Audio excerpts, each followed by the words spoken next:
And I say, welcome to another episode of MixxDrinks, where we bring the best entertainment from our hood to yours. You're welcome. Mixed Nuts Entertainment Movement. As always, by my side, we got the lovely Kira.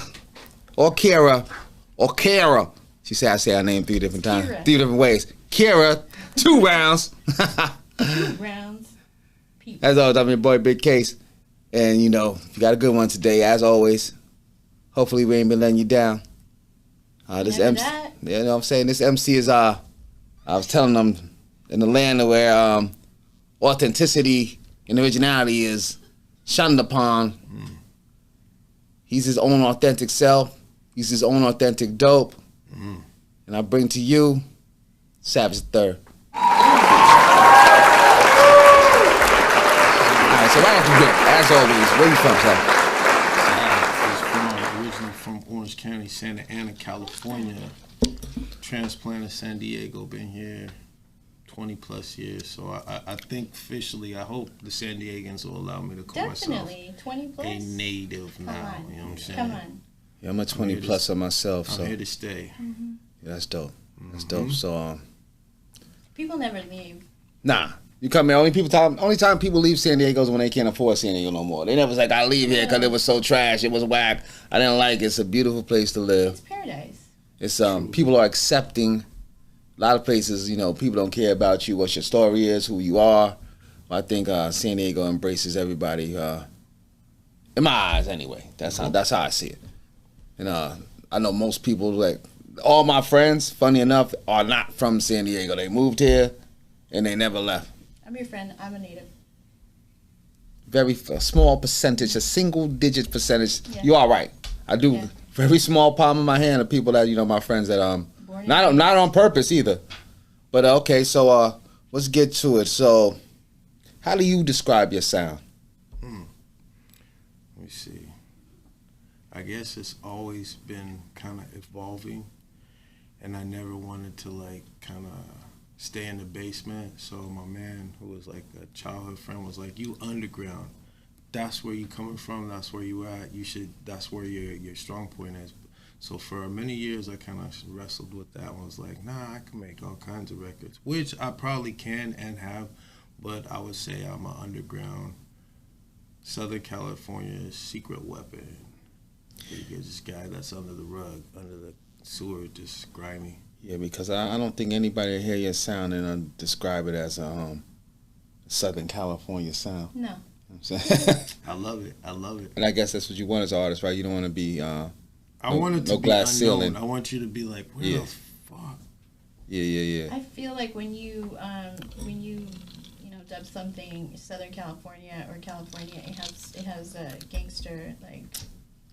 Exactly. Gangster. Yeah. That's what is identified with California. I hope we bring into you like that Southern California, especially San Diego in particular, got some heat. Yeah.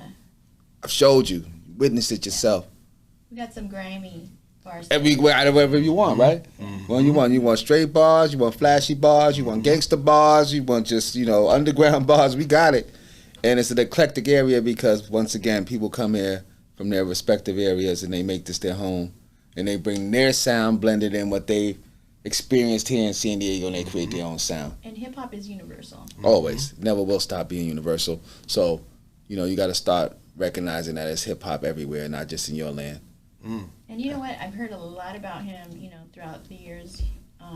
Didn't quite really, like, our paths didn't really, like, link up to the point where, like, I got to experience, like, you performing live until recently. And, like, let me just say, it, like, caught my ear. It made my head turn. Thank you. I appreciate that. Appreciate that. I've been working. All right, so when did you decide, you know what I'm saying, that you was going to be MC? When did you get that bug, like, you know what, I'm actually pretty decent at this. This is something I pursue. I should pursue, you know what I'm saying? When was that time? You remember the moment where, you know, you was like dealing, you know, you've already had your influence, you've heard hip-hop, and you know what, I'm a diddle in this. I think there was levels to the evolution, and like, yo, now I think I'm good at this. I don't mean to answer the question in a complicated manner, but I believe there was levels, because there was that time when there was a point where I saw it but was not engaged in it and was like, enamored or just blown away or just floored by it. And it just like, blow, hit me. And I was like, what the Exactly. And so that was like when I got that spark. Now, for many years, I kind of was like in the era where fools were so nice. I never thought it was a good idea for me to rap. I was like, I had like active crew and friends who were like, man, shut the fuck up. Unless you were really kind of, and that was a good thing because it made me go back to the make you go and master your craft. Endlessly. So not to answer the question in a complicated manner, but there was like different levels of where I was like, just kind of like baptized by it. You know, the music videos, just seeing certain music videos. Like I would say, if you ever seen Crisscross, the Jump video, it was just so hype. The song was so hype and the whole shit was so hype. Even if they didn't really have a lot of records after that, that song had such a force, a galvanizing force, so powerful.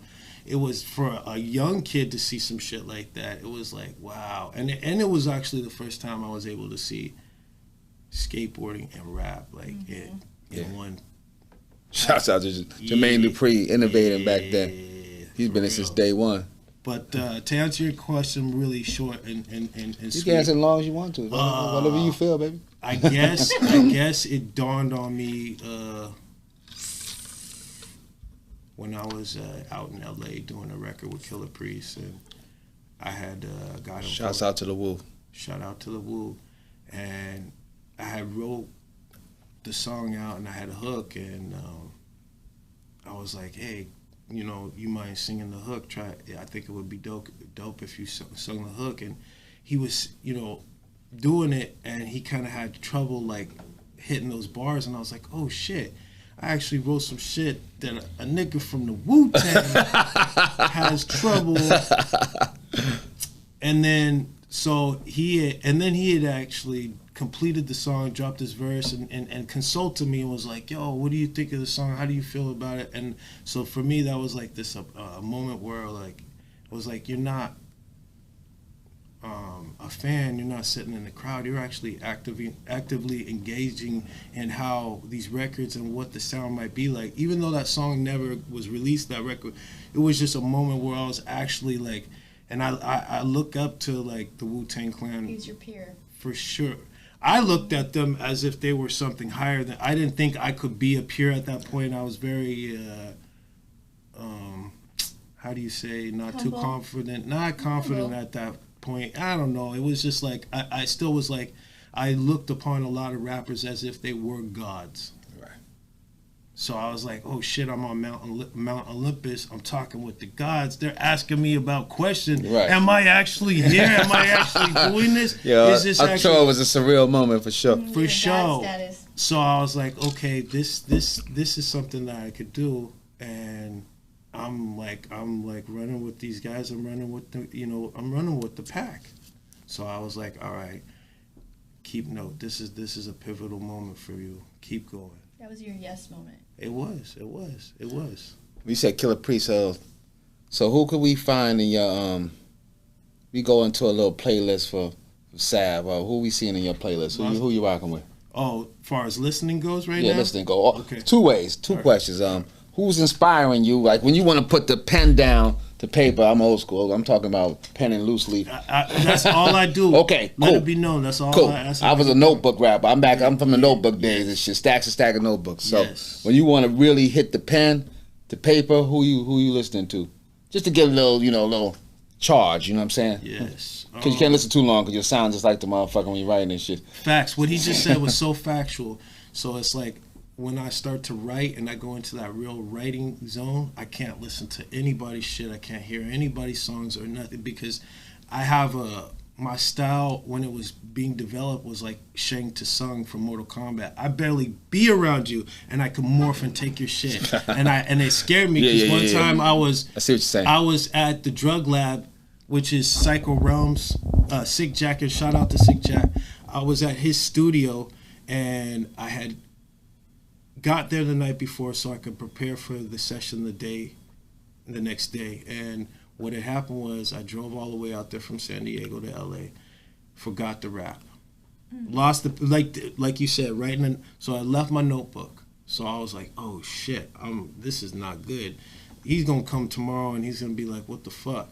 So we played the song and he had already had his verse, and so I was trying to remember my stuff and try to recount what I had wrote, and I started writing and like, you know, to fill in what I, you know, couldn't remember, and it started sounding like Jack, and I even spit it like Jack, and I was like, erase that shit, get rid of that shit quick, get rid. And that's when I realized like it was like this mutant ability to like, if I had been around somebody real tight and I like revered their shit, then it would just, I would like take osmosis. Yes. Yeah. So for me, it's 100 factual what he said about not listening to stuff when you're in the writing zone.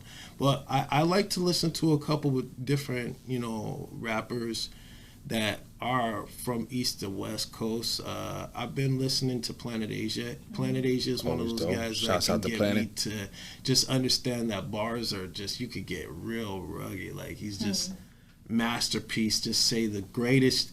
He basically uses all the words I would love to use in the sequence and the cadence. I would love to use them. So I love listening to him because he definitely is one of those guys that inspires me to just be super, just monster beast mode. He's nasty with it. Let me see. Probably also, I do like to listen to Conway the Machine. He's definitely somebody that I have picked up on the radar and was just like, okay, I like not only what he's saying, but how the delivery system. I think it's a bundle. It's got to be what you say, how you say it, and how you deliver it. It's so crazy too, and I talked to a lot of people about this. Pandemic, I was always seeing Conway. I had seen a big Sky Zoo fan, so he was always messing with what's the man? Not Benny, not Conway, but we were just talking about him.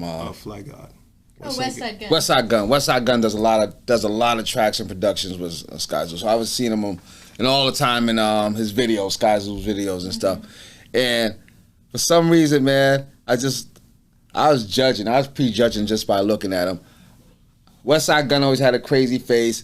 Benny the Butcher had these chops, these lamb chops. These 70s. I didn't know that Conway had Bell's Posty. I thought they was all making these crazy faces. I'm like, yo, I don't respect him. I can't even listen to him. Yeah. I won't even listen to him. Yeah. Right? Oh, really? So then if I fast forward, you remember during the pandemic, Benny dropped his solo project. Yes.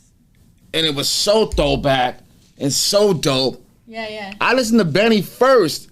And then, Conway's on there a couple times. I'm like, all right, I got to listen to Conway now. Yeah. And that's when I really dug deep into Conway. This dude, he's on another planet. Yeah. Another planet. The whole team is, but Conway, he is absolutely the leader.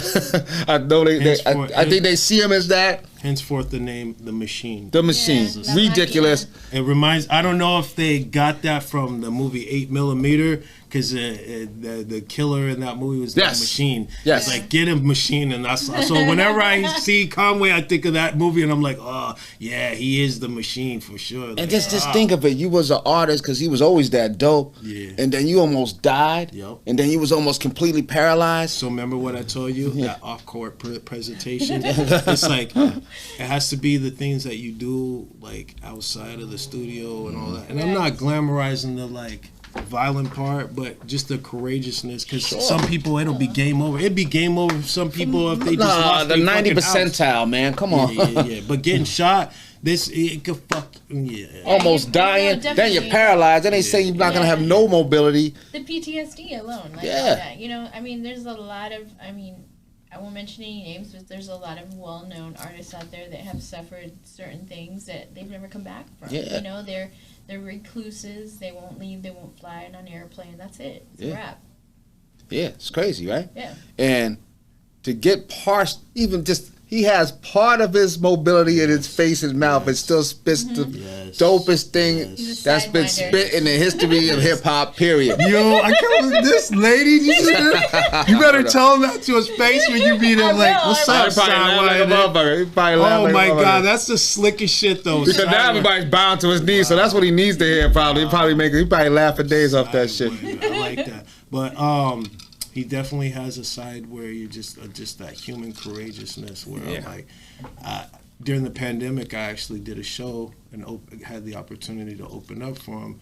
And so I rocked and did my thing. And then after I watched him perform, and like I said, he's not the most mobile. He's gone through a whole bunch of shit. Yeah. And he's recent car accident last year. So for that, that's just another example of like that Jay Dilla where it's like you're rocking until you're just falling apart. Until the wheels fall off. You know what I mean? He's literally that. Because that's all this is. Our bodies are just kind of like our shells. Our shells, right? For this plane. But, our armor, so to speak. Yes. Yeah. Protects all the rest of the stuff. Protects this and here, which we really need protection. You know what I'm saying? It's, yes. Agreed. Which is amazing. Yeah. So his passion, what he spits with, everything he spits with, the cleverness, the bars, you know, the metaphors, you know. And I always got respect for gangster rappers, quote unquote, that could spit it in such a way and put it in such a well mannered format. Yes. That we still got to rock with them. You know what I'm saying? That's hard to do. Yes. Mobb Deep. Yes. You know what I'm saying? Yes. To speak about gangsterism for album after album after album and still keep our attention is not easy to do. Yes. Nope. shout out to the Godfather of San Diego, Mitchie Slick. Shout out to Mitchie Slick. Big shout out. This man's storytelling. Maybe he will bless us one day. His storytelling is that a par of Ghostface Killer, like just masterful. That on par with Biggie Smalls. The way he could like paint some serious stories about some very just violent habitats that paint the picture, right? Just I don't know. He was because it would be crazy is you would hear people bumping his shit down the street and he would be just systematically telling you what it was on the street. So it was like really he up there. It's an art form, man. It's to be respected. Yeah, I recently saw on it was in another shout out to Handle Live. They were talking about how he had a guest on it. I'm sorry, I can't remember who it was, but they were talking about back in the day that a lot of artists were scared to come down to SD because they didn't want none. Nah. They come down here and Mitchie. Nah, it was real. Big artists. Yeah, speaking about that, like, yo, everybody thought San Diego was soft because LA, especially LA. We witnessed Snoop. So the only time Snoop Dogg, shout out to Uncle Snoop. Yes. Big shout out to Uncle Snoop. We love you. We love you. The only time Snoop can come out here is if he's with like Slightly Stupid or fucking 311 or some shit where it's just all. Well, I don't know about present day. I only know about back in the days, and it was for a long time. It was like this long timeline of, he was like, nah, nigga, we ain't going over there. It got to the point where like, these. Whew, they were activated. I'm not sure what the scene is, but they were super highly vigilant. It was on Gangland, the most respected gang documentary show. Yes. He was speaking. Yes. He literally had shows where he like basically left the stage because it was like, nah, I don't feel. You know what I mean? It was like, I don't like that shit. Eating the banana, I don't like that shit. Shout out to Rico. Yeah. Word up. Big shouts to Mitchie Slick, man. Yes. I'm looking forward to one day you sitting right in the middle. We get to really talk and really you talk your talk because I'm sure you got plenty to say. Oh my God. And you are San Diego royalty without doubt, no question. No doubt. Everyone that's come here from San Diego normally mentions his name, rightfully so. Miss Kara, I don't like to take away from Kara. I'm getting used to having a roommate. You know what I'm saying? So she's a person too. She's right here. She's my best person. I wouldn't have the show without her. Thank you. Shout out, Kara. Thank you so much. Well, I mean, what are your plans as far as like what's your? I mean, we know your trajectory a little bit, but what do you want to get out of this? Long term, short term, long term, like long term. Long term, I want to make sure that I do business in a legitimate manner to be able to purchase real estate in San Diego. Somebody needs to buy 4th and B. Somebody needs to buy a spot that's like downtown. Come on, man. So much history and memories in 4th and B, man. Somebody needs to step up and like whoever it is or together with a group of people. But we're gonna do it. My whole thing is I don't want to be tolerated. I don't like. I'm tired of going to these venues and you know, I don't do a lot of shows. I'm like, I come out and like, that's why I say I'm the secret weapon. It's like when people know me, or if they know a man or somebody, a friend of a friend, they'll be like, yeah, get this guy, bring this guy. But I don't like being tolerated at these clubs or these bars where they really don't care about us. They do the promoters shiesty. They try to strong arm and like do, you know, greasy deals. It's a cutthroat business. It is. On that side, on right, top sure. of it, though, is knowing that they don't really want hip hop there. They're just allowing it to be there on a Tuesday or a Wednesday or a Thursday. And hopes to get a couple of pesos off of it. You know what I'm saying? Scrape a couple of pesos from these guys and you know, let them jump up and down and then, you know, get the fuck on. So I would notice that, and I started to like, it just bothered me, and then I just started to see how like more and more, without the Armory or certain record stores downtown, there was no presence downtown. So downtown now is basically Gotham.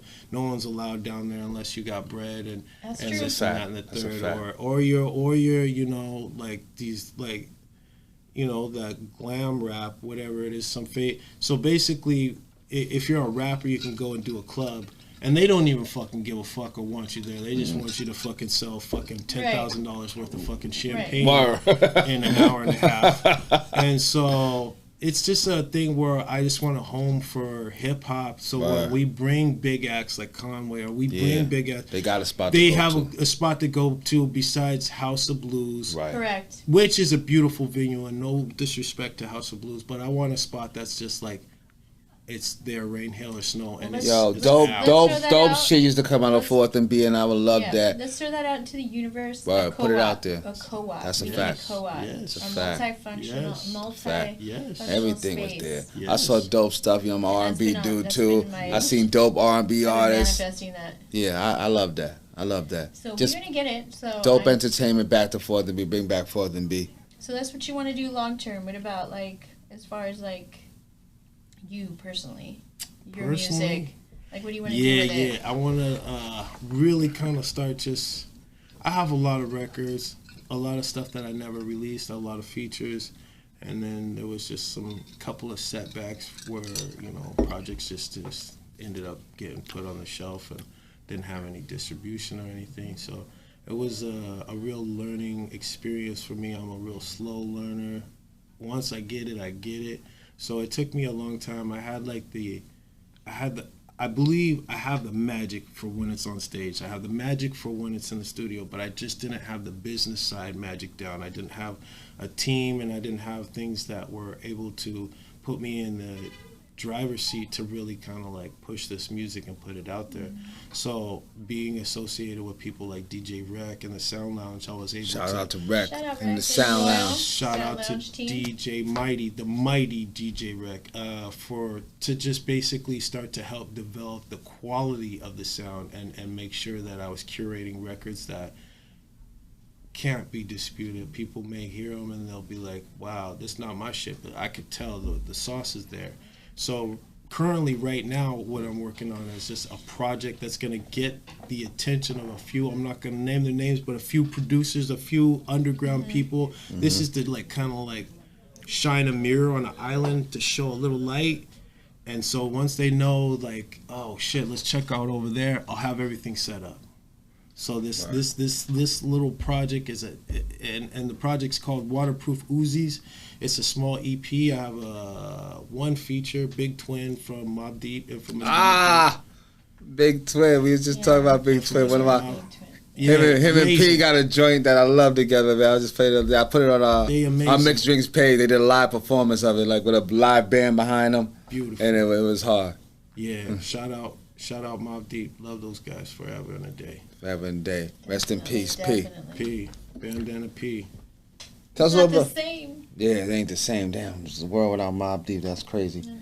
Tell us a little bit about your video producing and editing and what you do that. So I also do, make videos and do editing, and that's under the secret name Lethal Ferguson. So that's my alias. I like it. Lethal Ferguson. Lethal Ferg. And so that's actually like one of my strongest, excuse me, one of my strongest passions is to make visuals and make music videos. So over the pandemic and even a few years before, I think I got about 5 or 6 years under my belt of just chopping up and trying to make videos and trying to like just put out content and make stuff for myself alongside, you know, a couple of other underground artists. But yeah, Lethal is not a joke. That guy.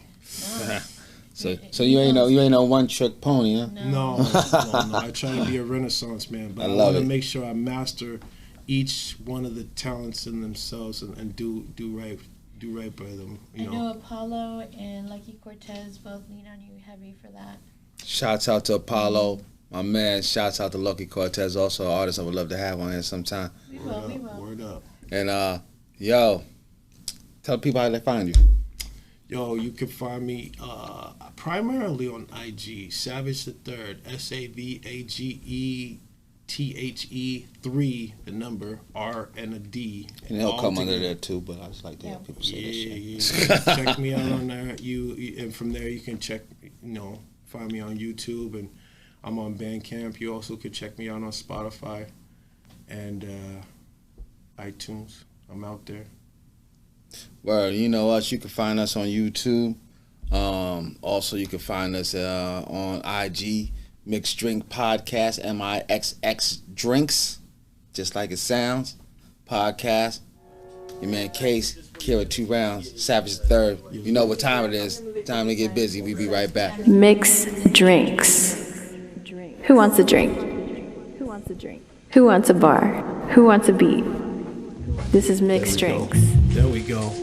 International crime, music, teamwork makes the triple beam work. Life is a beautiful thing until it's not.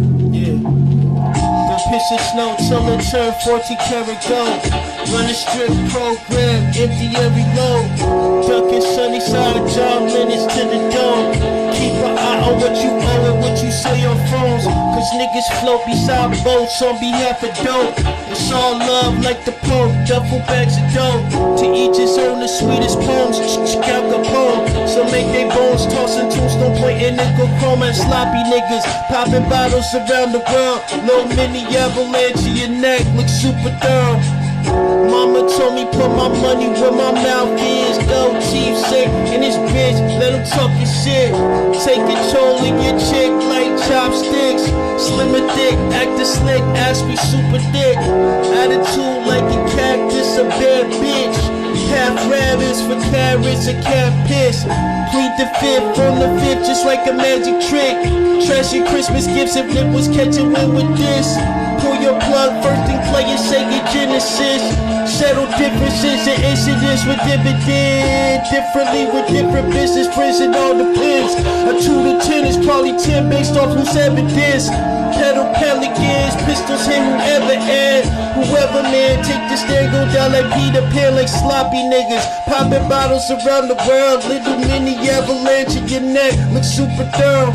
Mama told me put my money where my mouth is. Go chief say in this bitch, let him talk his shit. Take control of your chick like chopsticks. Slim and thick, acting slick, ask me super thick. Attitude like a cactus, a bad bitch.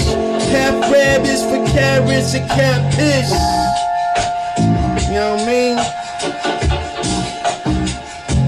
Ladies and gentlemen, Lord Savage the Third, live in the place to be.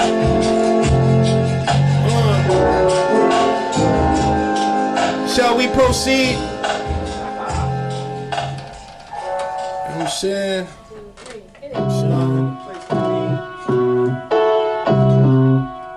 Yeah. Nothing but caviar for the eardrums. Hey. Roll the dice with the low life like I'm Dolomite. Here's my order, just a Sprite, just pour me heavy ice. Like an Arctic, I might turn a few to poltergeist.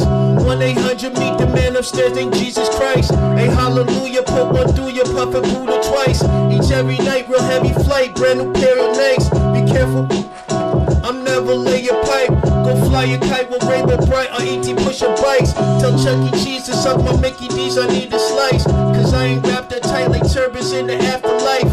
Look until I get my money right. No picket fence in sight. I pick up sticks like Chinese food to toss about 5. The smartest guys be ducking at one time like a Thomas guy.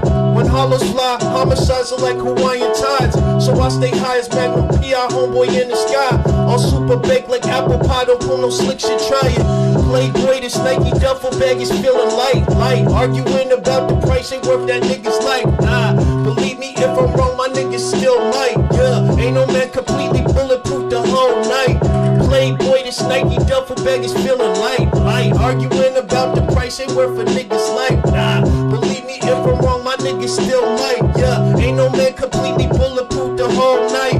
Like Mamma Mia, when Dirty Nina could click the visa. Fast as a cheetah, made feature, got tons of swamp creatures. With trigger fingers colder than the car from Ebenezer. Brooklyn to Pasadena, heavy passes past the bleachers. Galika leader in some sneakers, cheap as stolen beepers. Know some homies treat the stove like a gospel preacher. And got the block on local anesthesia. Follow the leader, packing millimeters, just procedure. I sip tequila with a hot tub senorita, blowing steam and tons of cheaper, making deals float out the freezer. The quarterback with wide receivers, packing up Little Caesars. As thick as Teamsters, pushing Beamers, crews get took the cleaners. Playboy, this Nike duffel bag is feeling light. Arguing about the price, ain't worth a nigga life. Nah, believe me, if I'm wrong, my niggas still might. Yeah, ain't no man completely bulletproof the whole night. Playboy, this Nike duffel bag is feeling light. Arguing about the price, ain't worth a nigga life. Nah, believe me, if I'm wrong, my niggas still might. Yeah, ain't no man completely bulletproof the whole night. Shout out Pablo Escobar. Friend to tell a friend. What'd you say? You know what I'm saying? A chick like chopsticks? Take control of your chip. Take control of your chick like chopsticks. Slim or thick, acting slick, ass be super thick. Attitude like a cactus, a bad bitch. Half rabbits for carrots and cat piss. Cat piss is a kind of weed, niggas. Yeah, not actual cat piss. That ain't a good thing. Due diligence. Know your lyrics. Due diligence. Word. Motherfuckers. You already know. Yeah, man. Tell a friend to tell a friend to tell a goddamn friend. Okay. Savage the Third. Ask your boy. Teamwork makes the triple beam work. Savage the Third. I am Case. Carry 2 rounds on the wheels. Yo. Mixed Nuts Entertainment is the movement. Mixed drinks, mixed feelings, mixed company. It's a movement. MixxDrinks. Who wants a drink? Who wants a drink? Who wants a bar? Who wants a beat? This is MixxDrinks.